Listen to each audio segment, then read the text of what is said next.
Hey guys, Joel mate Cowboy. Welcome to Homebrew Wednesday. This is just a bit of a follow on from my last video. There was a still getting over a hangover. Quite a robust discussion in one of the Facebook groups that I regularly attend about Kveik yeasts and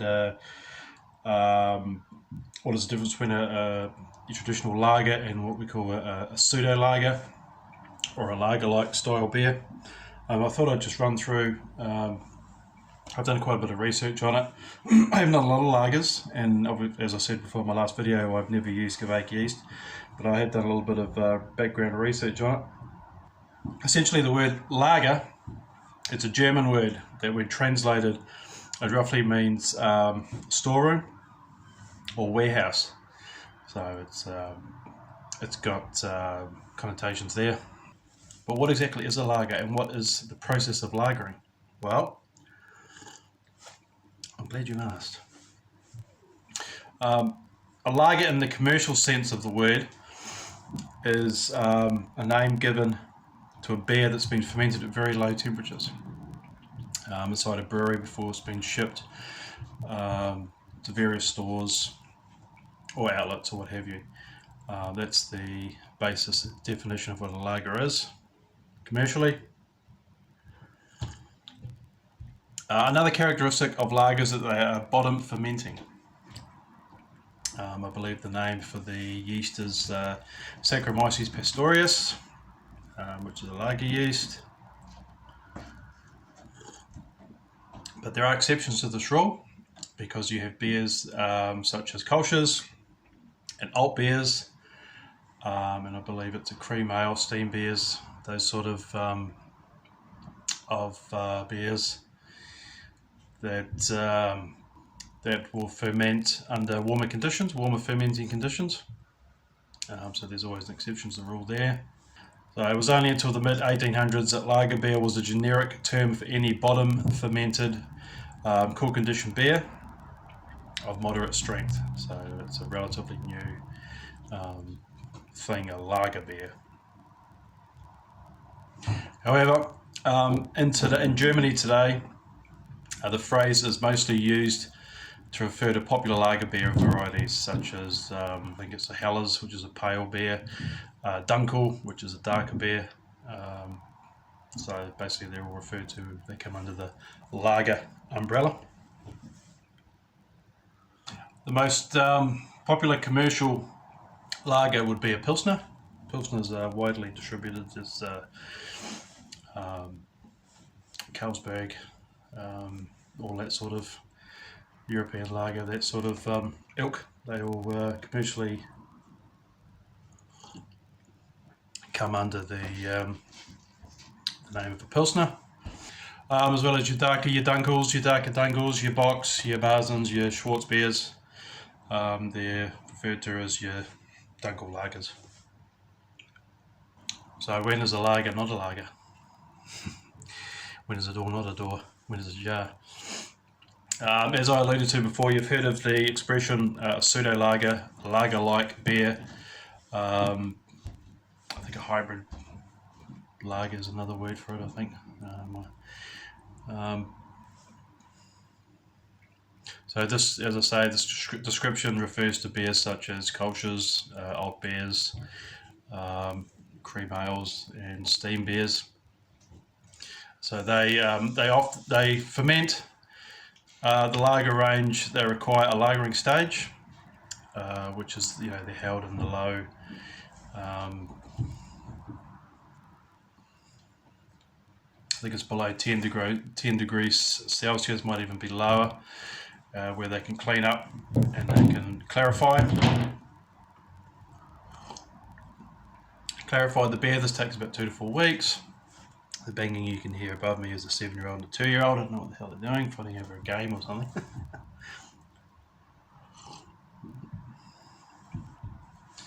You can make these beers with a number of top fermenting ale strains, as long as they're clean, adequate attenuation, that sort of thing, and they're tolerant to the cold, they should be fine.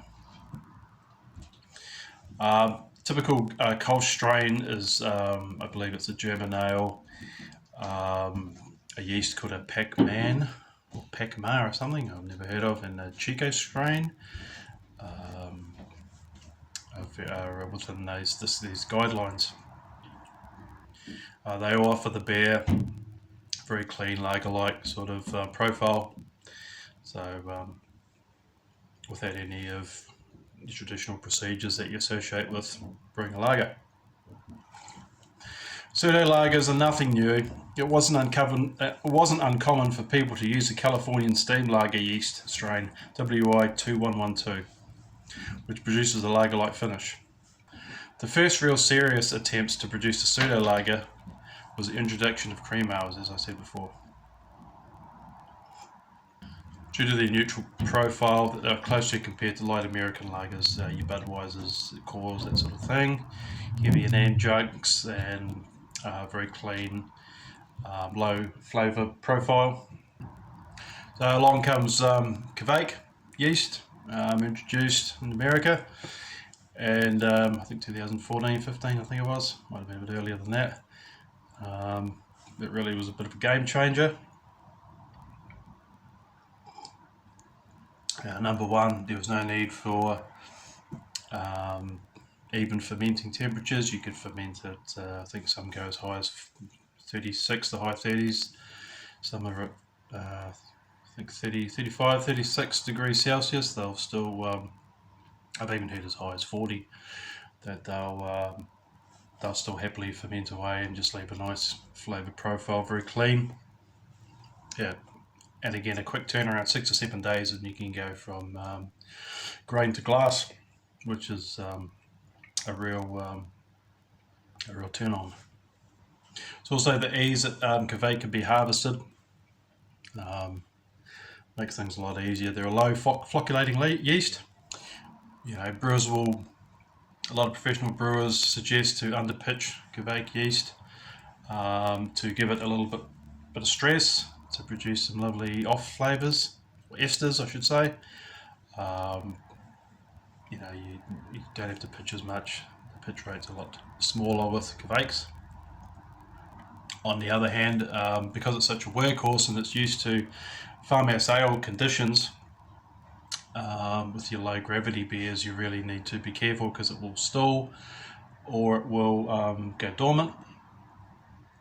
I was watching a podcast and the guy suggested to use yeast nutrient to give it that boost, to really give it something to feast on. As I say, as well to just fall out. Making starters with Kvakes is very important because this will help, as I say, it will help avoid poor attenuation, stored fermentations, that sort of thing. One bloke was in the comment section, he was saying about finings. A fining is necessary when you're pitching Kvake yeast. Well, if you're wanting a clear, crystal clear lager type beer, you know, I would suggest using finings such as Irish Moss, Wellflock, because as I say, they can be a low flocculating yeast, and that will help all the proteins get together and fall out for a more clean beer. Unless, of course, that's what you're going for. If you want a hazy IPA or milkshake IPA type beer, it's not a bad idea. You know, Kvake will leave that citrusy sort of. They leave a lovely sort of not floral. What's the word I'm looking for? Fruity, sort of a pithy flavour to your beer. So sometimes to have that yeast in suspicion isn't a bad idea. Particularly the Voss and Hornindal strains. Another tip that one guy was saying on the podcast is you want the water to be as clean as possible going into the fermenter. One way of doing this is to have a closed fermenter or pressure fermenter. This is what I'm sort of looking into. It eliminates oxygen altogether. There's no way for the oxygen to enter into the wort and produce oxidization, so it's a great little investment that you look into. And pressure fermenters, Fermentosaurus, Bruzilla, that sort of thing. It's a fermentation chamber. It's got a spunding valve,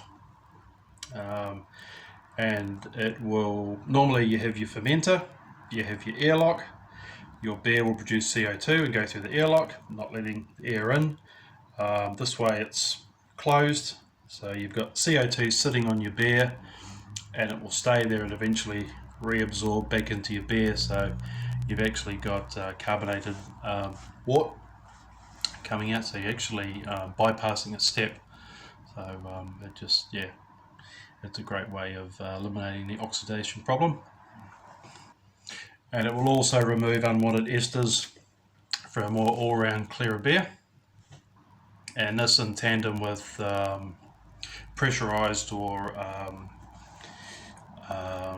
transferring of wort, it will eliminate any sort of oxygen getting in. So yeah. So hopefully that sort of cleared things up a little bit. I just wanted to sort of clarify difference between sort of lagers and pseudo lagers, and what Kawaki actually does and what you can expect from it. To summarise, it's beer fermented at ale temperatures, stored at traditional low lagering temperatures in a basement cold storage area is the definition of a lager.